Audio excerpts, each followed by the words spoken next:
Hello दोस्तों, नमस्कार। आप सभी का स्वागत है हमारे चैनल में। हम आज हिंदी का मॉडल पेपर लेकर आए हैं जो यूपीएससी सुपर टेट जूनियर अन्य जो भी हिंदी से रिलेटेड परीक्षाएं हैं उसमें ऐसे क्वेश्चन देखे जाते हैं और यह वह इस प्रकार के क्वेश्चन हैं जो अधिकतर परीक्षा में पूछे गए हैं, तो जो आपके लिए बहुत ही उपयोगी है। तो ध्यान से देखिए, और अगर आप हमारे चैनल में नए हैं तो इस चैनल को सब्सक्राइब कर लें और इसी तरह की लेटेस्ट हिंदी से रिलेटेड वीडियो पाने के लिए हमारे चैनल को लाइक, सब्सक्राइब और शेयर करते रहिए।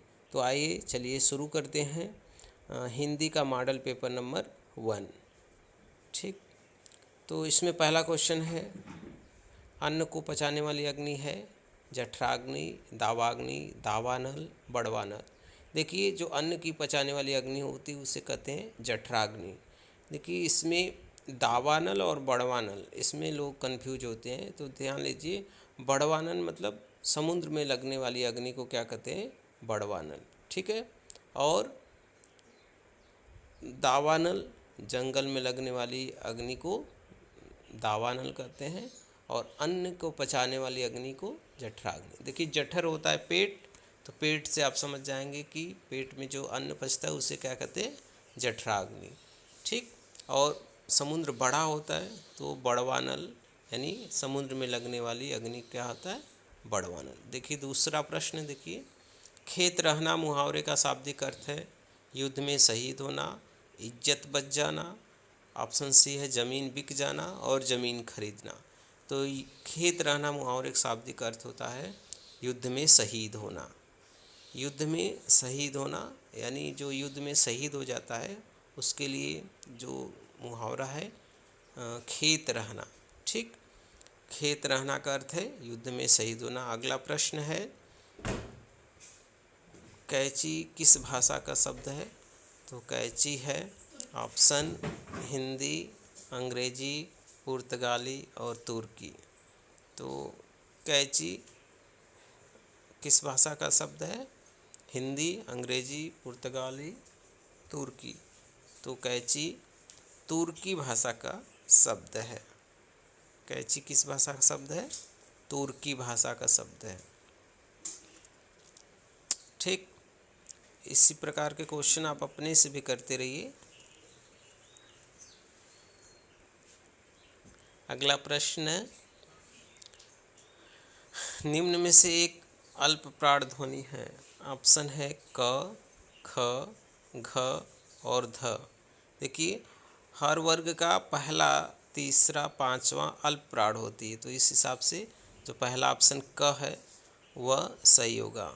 अल्प प्राण पहला, तीसरा और पांचवा हर वर्ग का ठीक होता है, तो यहाँ ऑप्शन क सही होगा। अगला क्वेश्चन, अयोगवा कहा जाता है। देखिए, अयोगवा किसे कहते हैं?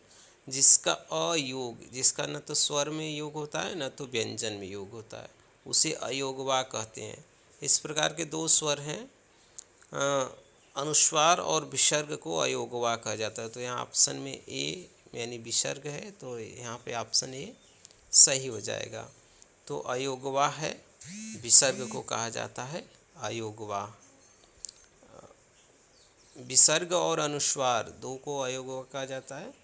यहाँ पे ऑप्शन में विसर्ग है, तो विसर्ग सही होगा। अगला क्वेश्चन है, मगही किस भाषा की बोली है? मगही किस भाषा की बोली है? ऑप्शन है राजस्थानी हिंदी, पश्चिमी हिंदी, पूर्वी हिंदी, बिहारी हिंदी। तो मगही बिहारी हिंदी की बोली है। ठीक है, बिहारी हिंदी में 3 बोलियां आती हैं, मगही, भोजपुरी और मैथिली। अगला क्वेश्चन देखिए, अलंकार से क्वेश्चन है, बिनु पग चले सुने बिनु काना, कर बिनु कर्म करे विधि नाना में कौन सा अलंकार है? देखिए, जहाँ बिना कारण के ही कार्य होता है वहाँ पे विभावना अलंकार होता है। तो इस प्रकार से जहाँ बिना कारण ही कार्य हो, यानी यहाँ पे पैर नहीं है फिर भी चल रहे हैं, कान नहीं है फिर भी सुन रहे हैं, और हाथ नहीं है फिर भी अनेक प्रकार के कर्म कर रहे हैं, तो इस कारण से जहाँ बिना कारण ही कार्य हो वहाँ पे विभावना अलंकार होता है। तो इसका ऑप्शन ए सही हो जाएगा। विभावना अलंकार में जहाँ बिना कारण ही कार्य होता है वहाँ विभावना अलंकार, तो इसमें ऑप्शन एक सही हो जाएगा। अगला क्वेश्चन देखिए,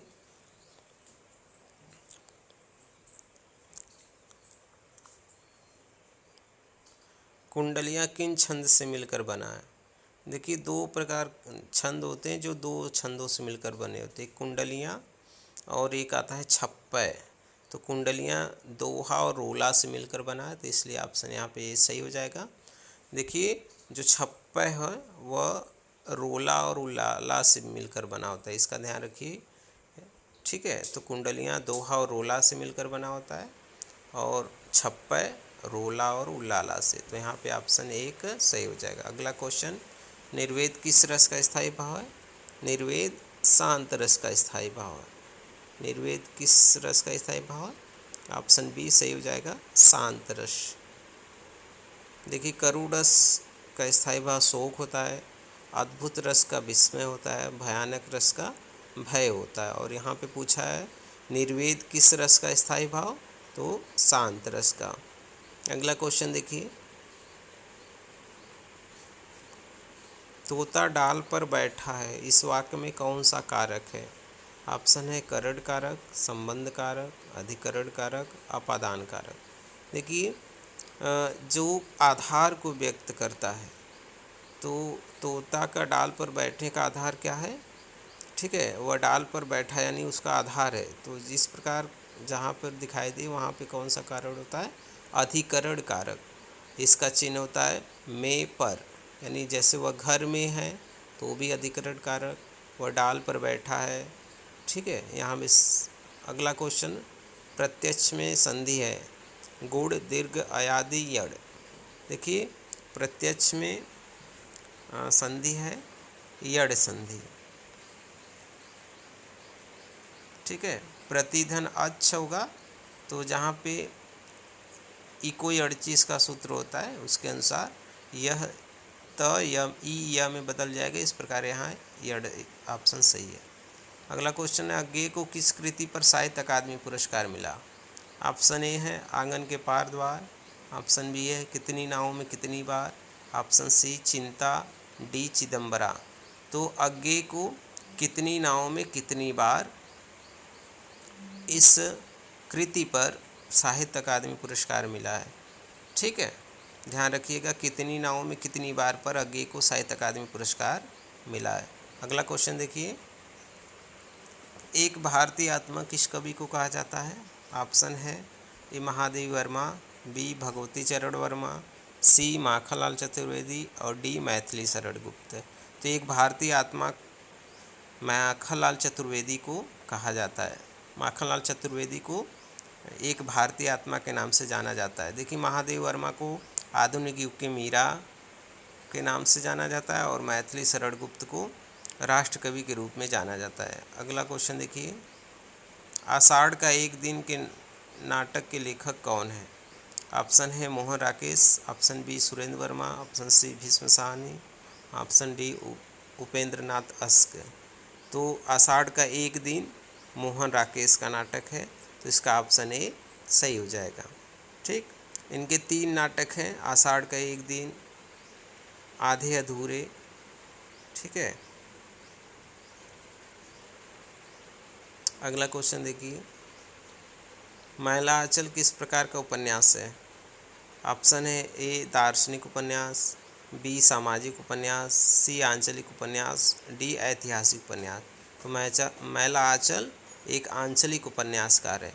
इसके लेखक है फणीश्वरनाथ रेणु, जो एक आंचलिक उपन्यासकार माने जाते हैं।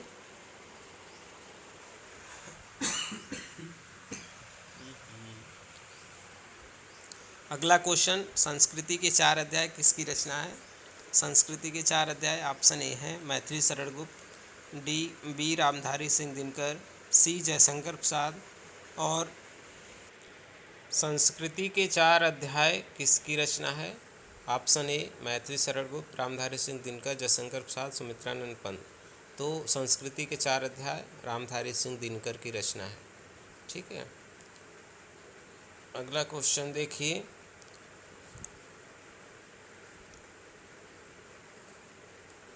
पद्मावत किस भाषा में लिखा गया? Option A Braj, option B Khari Boli, option C Awadhi, option D Maithili. तो पद्मावत अवधी भाषा में लिखा गया है, तो इसका ऑप्शन सी सही हो जाएगा। पद्मावत किस भाषा में लिखा गया? अवधी भाषा में। और पद्मावत के रचनाकार है मलिक मोहम्मद जायसी। ठीक है, अगला क्वेश्चन देखिए। खड़ी बोली हिंदी का प्रथम महाकाव्य है, निम्न में से कौन खड़ी बोली हिंदी का प्रथम महाकाव्य है? ऑप्शन है कविता कौमुदी, उद्धव चरित, प्रिय प्रवास, कामायनी। तो खड़ी बोली हिंदी का प्रथम महाकाव्य है प्रिय प्रवास। देखिए, अगर हिंदी का प्रथम महाकाव्य पूछा जाए और प्रथम महाकवि, तो पृथ्वीराज रासो और उसके लेखक जो है कवि चंद्र बरदाई को कहा जाता है, लेकिन खड़ी बोली हिंदी का प्रथम महाकाव्य प्रिय प्रवास को माना जाता है। ठीक, अगला क्वेश्चन देखिए। निम्नलिखित में से किस कवि को ज्ञानपीठ पुरस्कार प्राप्त नहीं हुआ है? ध्यान दीजिए। ऑप्शन ए है Dinkar, option B Sumitranand Pant, option C Sachchidanand Hiranand, option D Surendra Verma. तो देखिए, इसमें से सुरेंद्र वर्मा को ज्ञानपीठ पुरस्कार नहीं मिला है, और दिनकर को उर्वशी पे, सुमित्रानंद पंत को चिदम्बरा पे, और सच्चिदानंद हिरानंद को कितनी नावों में कितनी बार, इसमें ज्ञानपीठ पुरस्कार मिला है, लेकिन सुरेंद्र वर्मा को नहीं मिला है। अगला क्वेश्चन देखिए। कठिन काव्य का प्रेत किस कवि को कहा जाता है? कठिन काव्य का प्रेत किस कवि को कहा जाता है? केशवदास को। रामचंद्र शुक्ल ने इनकी जो काव्य है उसकी कठिनता को देखकर इनको कठिन काव्य का प्रेत कहा है। तो कठिन काव्य का प्रेत किस कवि को कहा जाता है? चिंतामणि को। इसका ऑप्शन डी सही हो जाएगा। अगला क्वेश्चन है, अगला क्वेश्चन, बिहारी सतसई किस भाषा का काव्य ग्रंथ है? बिहारी सतसई किस भाषा का काव्य ग्रंथ है? ऑप्शन ए है Braj, option B Khari Boli, option C Awadhi, option D Bhojpuri. तो बिहारी सतसई जो बिहारी लाल ने लिखा है वह ब्रज भाषा में लिखा गया है, और ब्रज भाषा का एक महत्वपूर्ण काव्य ग्रंथ है बिहारी सतसई। ठीक है, इसका ऑप्शन ए सही हो जाएगा। तो और इनकी एक रचना बिहारी सतसई जिसमें 719 दोहे हैं, और उसी एक रचना के कारण इनको प्रसिद्धि मिली है। तो ठीक है, इस प्रकार के वीडियो पाने के लिए हमारे चैनल को लाइक सब्सक्राइब करते रहें। आप सभी का बहुत बहुत धन्यवाद।